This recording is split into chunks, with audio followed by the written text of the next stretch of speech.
Leaders from several African countries recently met in Togo to discuss and initiate measures to tackle the growing terrorist activities in the continent. Now, the leaders want to find ways to discourage young people being used by armed groups to create violence in Africa against their own people. Several African nations are engulfed with terrorist violence, leaving millions of people in despair condition. Here's more details of that in this report. African leaders at the conference discussed many issues affecting the continent, especially those touching on security.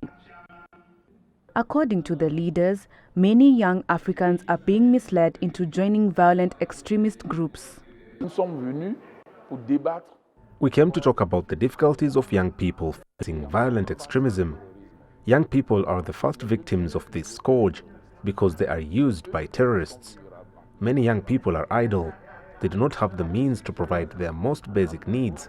They accept to be recruited by terrorists because they believe they can meet their financial needs.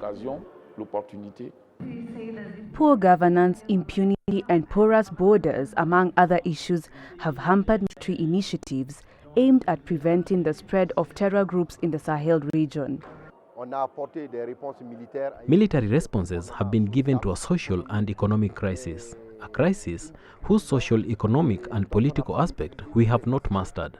Security initiatives have shown their limits in the face of the rise of terrorism, which is why we must rethink our responses and adapt our strategies.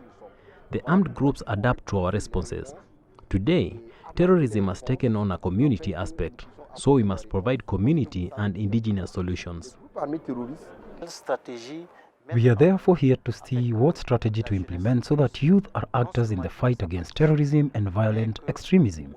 The youth must no longer be a victim, but rather an asset to contain this phenomenon.